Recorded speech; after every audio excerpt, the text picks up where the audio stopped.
Salı günü yeni bölümüyle ekranlara gelecek başarılı dönem dizisi Mehmet Fethiler Sultanı'nın 36. bölümünde dizi kadrosuna çok önemli bir isim katılıyor. Aydınoğlu Türkmenlerinden olan ve Osmanlı donanmasının başarılı kaptanlarından biri olarak öne çıkan Bahadır Bey rolünde ünlü oyuncu Barış Bağcı'yı izleme şansı yakalayacağız.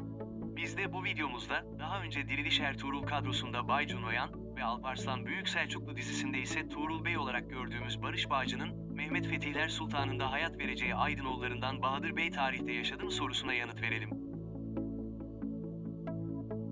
Öncelikle kısaca Aydınoğulları Beyliği'nden bahsedecek olursak, 1308 yılında kurulan bu beyliğin kurucusu, Germiyanoğlu Yakup Bey'in komutanlarından Aydınoğlu Mehmet Bey'dir.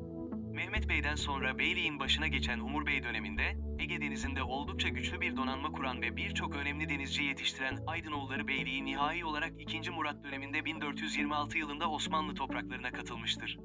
Bu beyliğin tarihine kısaca bakacak olursak Bahadır ismine, Aydınoğullarının son beyi olan Cüneyt Bey'in babası Aydınoğlu İbrahim Bahadır Bey olarak rastlarız. Bu genel bilgiler dışında yaptığımız araştırma ve incelediğimiz kaynaklar çerçevesinde Sultan Mehmet Han ve İstanbul kuşatması sırasında Aydınoğullarından Bahadır Bey ismini tarihçelerde göremediğimizden, kendisinin tarihten esinlenerek oluşturulmuş kurgusal bir karakter olduğunu ifade edebiliriz.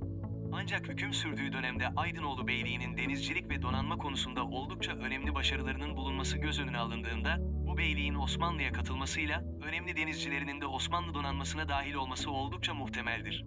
Bu açıdan olayı ele alacak olursak, kendisi kaptanı Deryalık gibi önemli bir göreve gelmediği için ismine rastlamasak da, köken olarak Aydınoğullarından gelen Bahadır isimli bir beyin İstanbul kuşatması esnasında Osmanlı donanmasının kaptanlarından biri olması ve geçici olarak donanma komutanlığına bakması tarihi gerçeklikle çelişir diyemeyiz.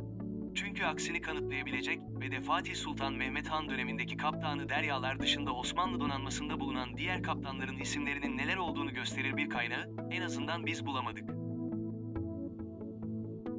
Yeni içeriklerimizi anlık ve güncel olarak takip edebilmek için kanalımıza abone olarak bildirimleri açabilir, beğeni ve paylaşım yaparak bizlere destek olabilirsiniz. Yeni içeriklerde buluşana kadar sağlıkla ve mutlulukla kalın.